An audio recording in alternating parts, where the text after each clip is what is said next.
What's up, guys? I pray you're having a blessed day. If you're not having a blessed day, I pray your day gets better. But so far, we've discussed a couple of things throughout this video series. Today, we're going to start a video series on secularism. We're going to discuss the secularist worldview. What is it? What it's about? And what is this big story? Today we'll be discussing mostly this big story, but we'll go over some of the stuff such as what their main beliefs, the pattern of ideas found there, their convictions, their behaviors and habits, and then the big into what secularism really believe, as well as what secularism is as a worldview. Now, of course, we won't be able to cover everything that has to do with secularism, but before we get into anything, we need to understand a proper definition of what secularism really is. Some of us who are watching this will probably have an idea of what it is, but secularism is basically an atheistic and materialistic worldview that advocates for a public society free from influence of religion. In other words, it's a worldview that believes there is no God, and it believes that there is no supernatural things at all. No ghosts, no nothing of that matter.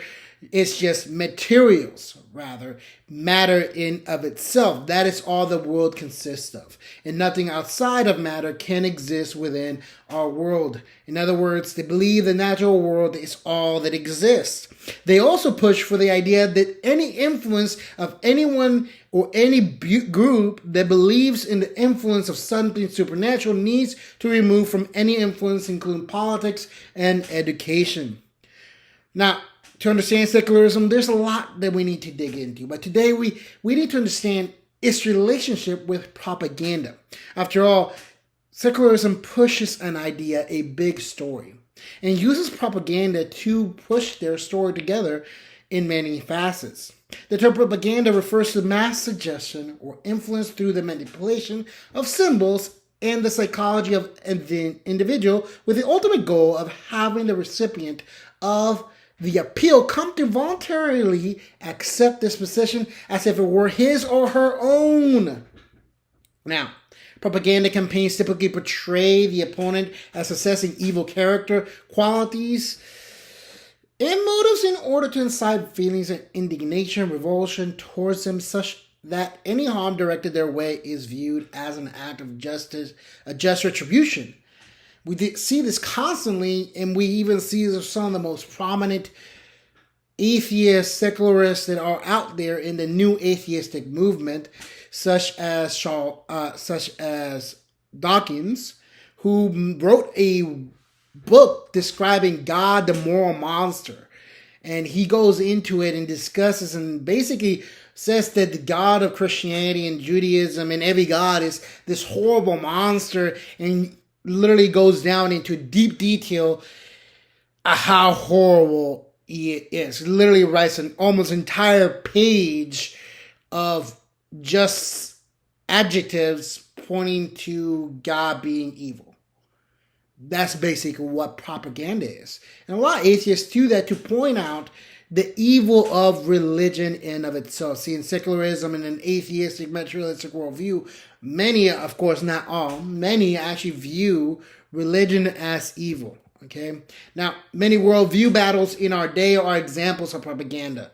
We gotta be honest, a lot of worldview discussions, whether you're Islamist or whether you're Muslim, whether you're Christian, whether you're secularist, whether you're communist, whether you're socialist, whatever worldview you want to point yourself to be part of, you need to understand that you do represent a level of propaganda in which the most extreme language possible is used to caricature or make character of those on the other side. For example, in 2011, we see a lot of things.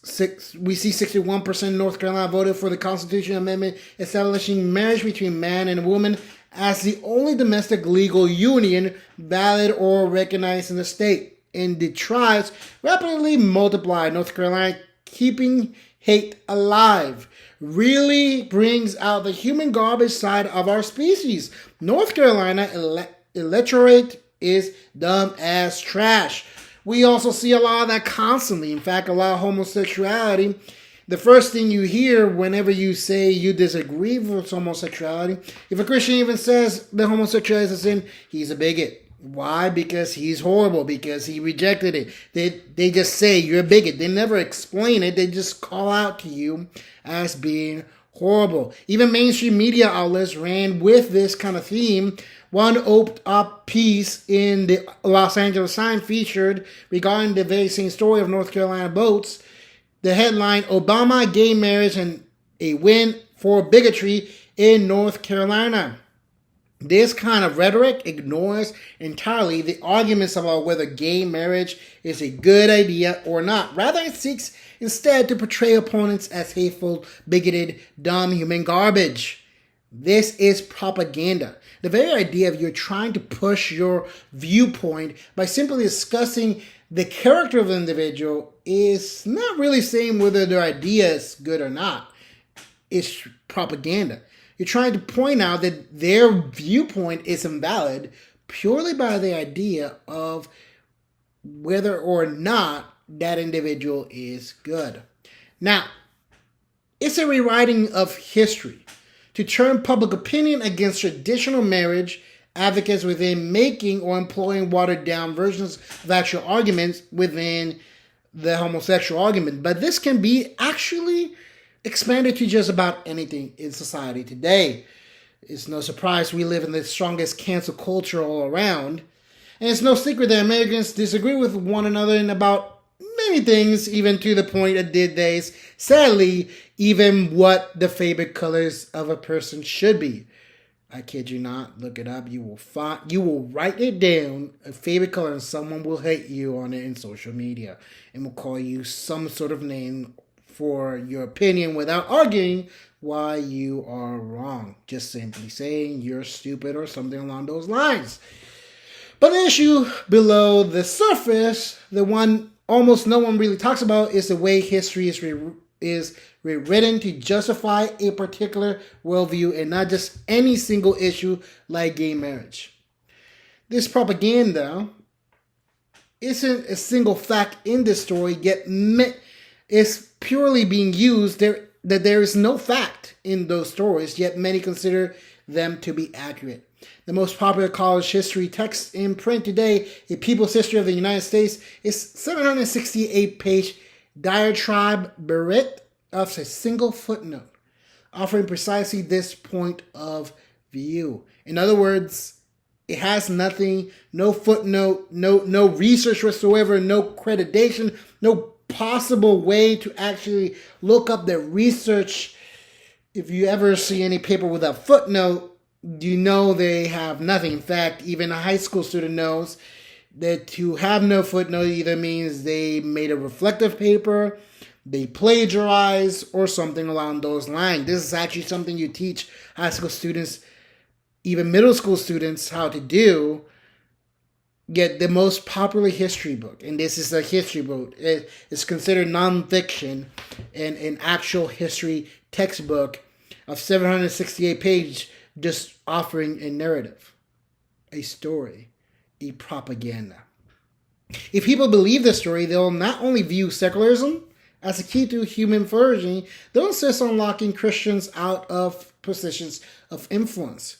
Is it working? To find out, let's dive into an examination of what the worldview of secularism is all about and assess its level of influence and delve into the particular ways it seeks to answer life's ultimate questions. Now, based on the exhaustive review of secularist writings, it is important to secularists to represent themselves as unbiased and neutral, whereas Christians and presumably other theists are biased and extremist. David Noyes, as an example, considers secularism to be the post-theological worldview. In other words, they are beyond elevation. They are now the enlightened. And anybody that remains in this religious point of view is unenlightened and foolish. You see this actually being pushed even in some of the popular TV shows, some of which are some like Big Bang Theory, actually pushes this kind of mindset a lot. Secularism is derived from the seculuum, which is a Latin word for span of time, typically a generation. As Jose Casanova phrases it, secular then stands for self-sufficient an exclusive secularity when people are not simply religiously unmusical, but are actually close to any form of transcendence beyond the purely secular immanent frame. In other words, secularist concern is for the current age as opposed to eternity, and human beings opposed to God. The entire view is about humanity and today as of a matter of fact, rather than yesterday or tomorrow. Which in of itself, if you think about it, it's a poor way of thinking things, because it doesn't focus on planning ahead, rather planning on catching the fires as it's going on. But I digress on that. Regardless of their personal theological commitments, secularists seem to believe that all public considerations, education, and government primarily must be based on materialism. The idea that only the physical world exists. As Georgetown professor Jacques Bellarmine says, the secularists are here and now people. They live for this world, not for the next. If materialism is true, any concern about material things like God, spirituality, or an afterlife is at best misguided, at worst dangerously deluded. Bellarmine defines secularism narrowly as a political philosophy concerned with the best way to govern complex, religiously pluralistic societies. Is secularism truly just narrow political stance, something that affects how people view religion and politics, or is it something more? We think there is enough evidence to, a lot of people actually just think that there's enough evidence to prove that secularism is a worldview, a coherent pattern of ideas, beliefs, convictions, and habits. Understanding secularism is a worldview helps one see where it conflicts with Christianity and any other worldview that stands against a point of view of just the material world. In other words, any religious view such as Islam, Christianity, New Spirituality, Buddhism, any of these kind of worldviews would actually oppose a secular worldview to a certain extent. Now, if we look at it to its core, secularism as a worldview conflicts with these worldviews. So we are not taken captive by its false teachings. We need to be aware of these worldview patterns. And so we can articulate response to areas in which secularist teachings threaten human flourishing according to the Christian worldview.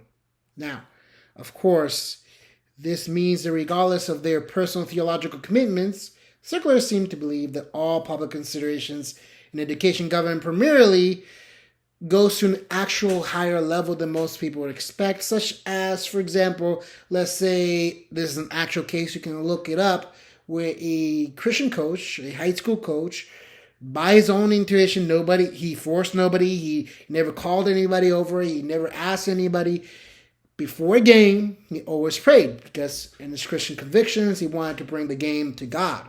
And some of his students who respected him saw him do this and began to copy his pattern of conduct because they saw he was a man worthy of following. And the students, by their own willingness, the coach forced them not to do anything at all, began to follow in this pattern. Of course, some secularists saw this and they said this should not be in a high school game, as this is supposed to be separation of church and state. The school upended the criticism and fired the coach without any prior discussions or any investigation. This case got taken to court and the school was found liable.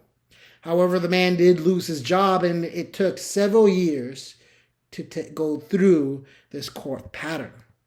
Now, if the secular worldview is a worldview, we as Christians need to be aware of it, because it will come at us whether we want to or not, whether we're coming out into political field or not. Proponents of secularism have engaged in a century-long project to develop scientific, historical, and even theological credibility in order to ensure secularism's place as a dominant narrative in the culture. It's much easier to go into the culture with a secularist narrative or big overarching story than it is with a Christian narrative nowadays. They become very prominent in doing this. But opponents of secularism have engaged in a century-long project to develop this. Whether they have succeeded with this project is a point of contention in many circles, but understanding the way secularism asserts itself as a worldview will help unlock the way practically every university class is taught today. It helps demystify much of what happens in politics, government, and the media, and even some of how some people leave their faith. Because in reality, when they enter the university classroom, they'll face this worldview. Secularism opposition to Christianity does not mean the two worldviews have nothing in common. Secularists share a concern with thinking Christians about the direction America is headed. So to describe atheists and humanists, Susan Jacoby says during the past 4 decades, America's endemic anti-intellectual tendencies have been grievously exacerbated by a new species of semi-conscious anti-rationalists feeding on and fed by an ignorant popular culture of video images and unremitting noise that leaves no room for contemplation or logic, which is something many Christians would actually agree in. Thoughtful Christians would agree with this. Some not thoughtful Christians may disagree with it, but many Christians would. In fact, Prometheus Books, a publishing company founded by atheist philosophy professor Paul Kreutz, for express purpose of promoting secularism, recently published Distracted, a book voicing deep concern with the direction of popular culture. The author Maggie Jackson asks, are we heading into a dark age? Ask this question is first to wonder whether we at present have much of a collective appetite for wrestling meaningfully with uncertainties, and whether we have the will to carve out havens of deep thinking amid the tempests of times. Thoughtful Christians wonder this too.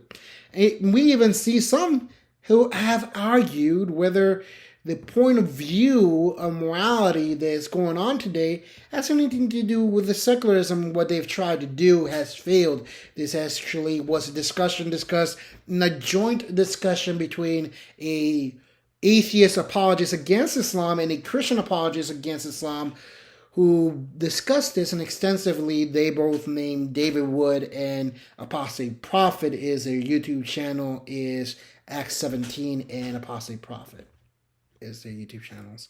And they discuss this in length in one of their live streams, discuss whether the narrative has gone off the rails and whether or not it really is a problem. While secularists and Christians are both concerned about America's direction and the world's direction as a whole, when it comes to understanding why and what should be done about it, their answers could not be more different. And to unlock the differences, we'll look at the history of secularism and examine whether it is truly a coherent worldview and explores its aims and methods. Now, of course, to understand this, we need to go into a more centralized historical point of view, as we will not be able to view all of the history of secularism. After all, a lot of secularism dates all the way to 100 years ago, as they've actually worked very heavily on that for the last 100 years. However, you can find some points of views of secularism throughout all of history, even all the way to early AD, in some cases BC. So, today we'll be focusing more on modern day, specifically in modern day American secularists, which are intellectual descendants of Thomas Jefferson and Benjamin Franklin. Deists who endorse the basic morality of the Christian God, but did not believe in his miraculous direct involvement in the world. Doctrine considered diversive, such as the Trinity, were done away with. These American founded secularists claim were on the search for a civic religion, not a saving faith, which they say is why specific references to God were omitted from the Constitution. The seeds of deism planted in the 18th and 19th centuries came to full blown in the 20th century, first in America's universities and then through popular culture. Noted sociologist Christian Smith sees today's secularism as a purposeful movement with clear aims. In other words, everything they did was for a purpose. The secularism of public order was the result of intentional program by secular activists. These activists were largely skeptical, free-thinking, agnostic, atheist, or theologically liberal. well-educated persons, located mainly in knowledge production occupation, and generally espouse materialism, naturalism, positivism, and the privatization or extinction of religion. This group successfully changed the dominant understanding of science, higher education, primary and secondary education, public philosophy, church-state doctrine, and the model of personhood, from the soul to psychologized self and journalism. Now, this is seen all the way through history and seen common in schools today, to the point that even the God's Not Dead movie was produced off a real story where a student was confronted by a professor about his faith. Even challenged to the point that the professor would fail him if he would not give away his faith in his God. Many students in college today actually face this very same problem when they go into a secular school, because secularism actually dominates many of the fields in our universities nowadays, including some of the Ivy Leagues. And you see this represented very heavily in the most recent Ivy League school scandals, which were very problematic. You guys can look that up to yourself and make your own decisions after seeing that and seeing whether that relates to a secular point of view. But we'll continue to this video because that will be a discussion in of itself. Now, if, as Smith claims, a secular scholar, this growth of secularism was intentional, we'd expect it to pose answers to life's ultimate questions. It does indeed. Among those advancing secularism, none were so bold and clear about their views and aims as a uniquely 20th century group of professors and theologians who call themselves secularist humanists. Now, we'll discuss secular humanism in more detail later on, and we'll discuss their point of view and where they tie against in a later video. Now, if you guys like this video, please hit that like and subscribe button if you want to see more of this content. And if you have any questions, please leave down a comment down below. And I pray you guys have a blessed day.